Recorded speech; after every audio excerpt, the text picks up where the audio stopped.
Londonderry, where the Protestant cry of no surrender still echoes down 3 centuries of Irish history. Londonderry, where the Northern Irish Protestants ring out today from their 17th century cathedral their implacable message, "What we have, we hold."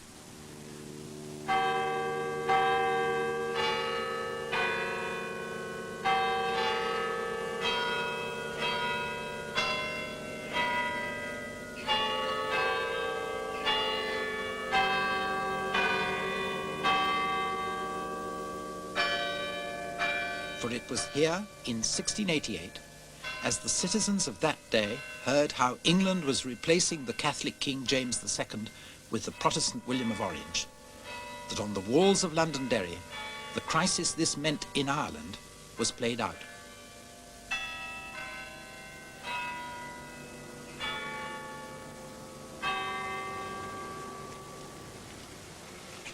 And the crisis is reenacted here every year on the anniversary of these great events.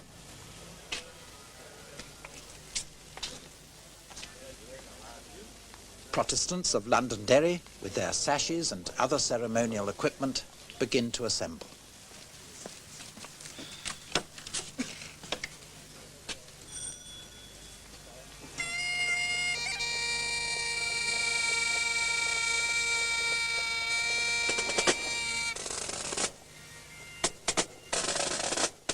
Their links with their Scottish settler ancestry of that day proudly stressed.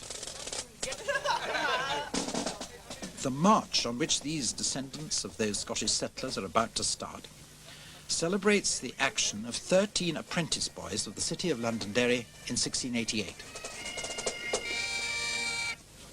Apprentice boys who helped save Londonderry and Ireland for William of Orange.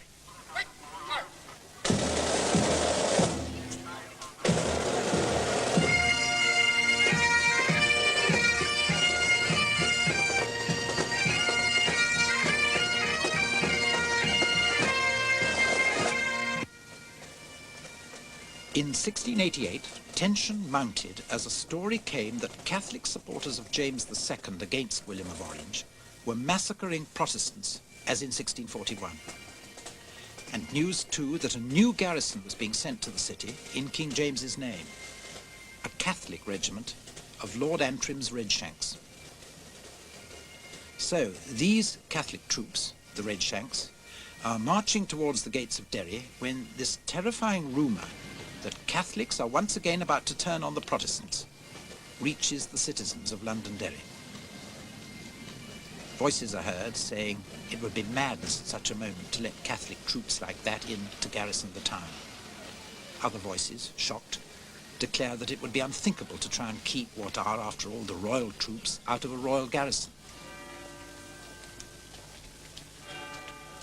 The Presbyterians in the town, with their independent attitude to authority, are untroubled by such scruples. But the Anglican Protestant establishment, while firm Protestants, are above all loyal to the crown, and they're among those who say it would be wrong not to admit the troops of the man who is still king in Ireland. The official decision, in fact, is to let the troops in the normal way. When suddenly 13 apprentice boys of the city of Derry take matters into their own hands. They seize the keys of the gates of Derry and slam them firmly in the face of Lord Antrim's Redshanks. A few months later, James himself arrives before the walls. He is refused admittance. The siege of Londonderry is on. To try and relieve it, there arrive from England ships which enter the River Foyle, but which, on judging the city's chances hopeless, timidly withdraw. Later, other English ships are deterred by a wooden boom placed here across the Foyle, and the situation of Londonderry seems hopeless. Including refugees brought in from the countryside all round, there were now some 30,000 Protestants taking shelter behind these walls.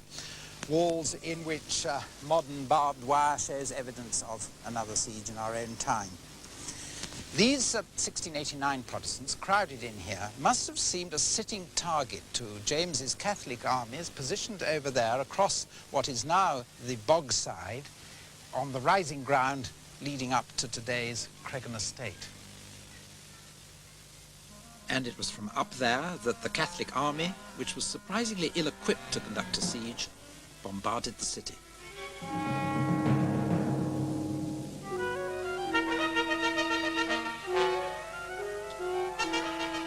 Houses were set on fire, but the Protestant garrison and citizens successfully repelled all direct assaults on the walls.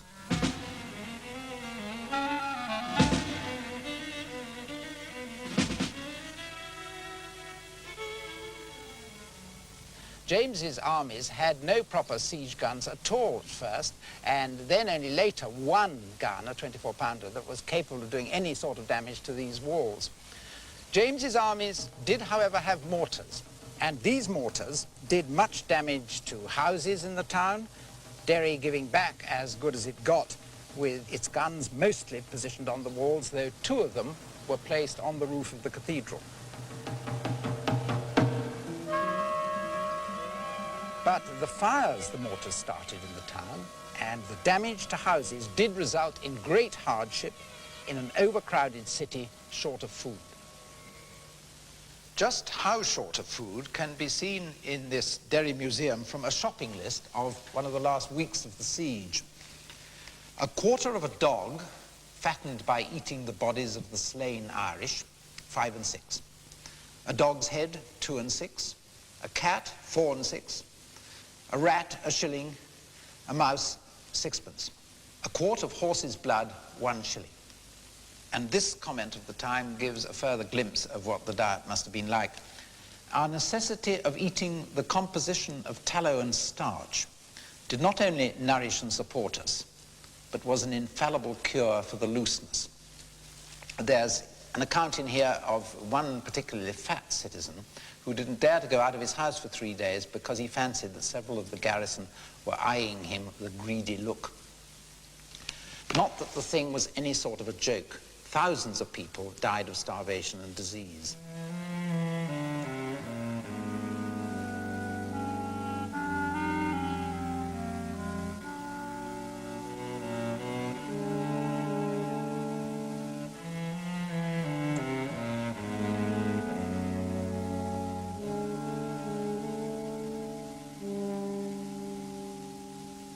This object, preserved on a stand in the porch of Derry Cathedral, is quite literally a bombshell, one of thousands fired into Derry during the siege by James II's mortars. But this one didn't contain explosive. It had been specially emptied, in fact. What it did contain was written terms on which the besieged were invited to surrender. But it's proved explosive enough in history, because no surrender was the answer the besieged finally gave out. And no surrender it still is. Then, in 1689, the British ships in the foil, which had all the time felt held back by the wooden boom, finally summoned the courage to try and break through.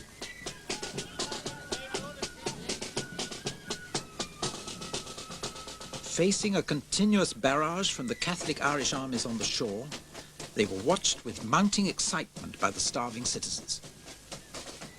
Triumphantly, the ships, headed by the Mountjoy, burst through the boom and sailed up with relief supplies to the very walls of Londonderry.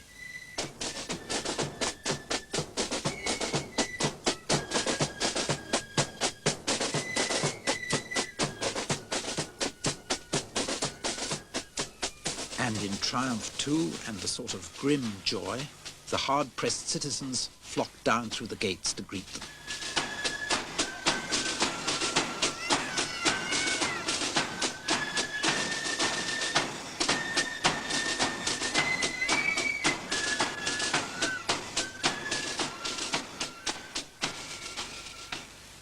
The siege of Londonderry was over, to become, it seems, until such time as the River Foyle runs dry altogether, a sacred memory for the Protestants of Northern Ireland.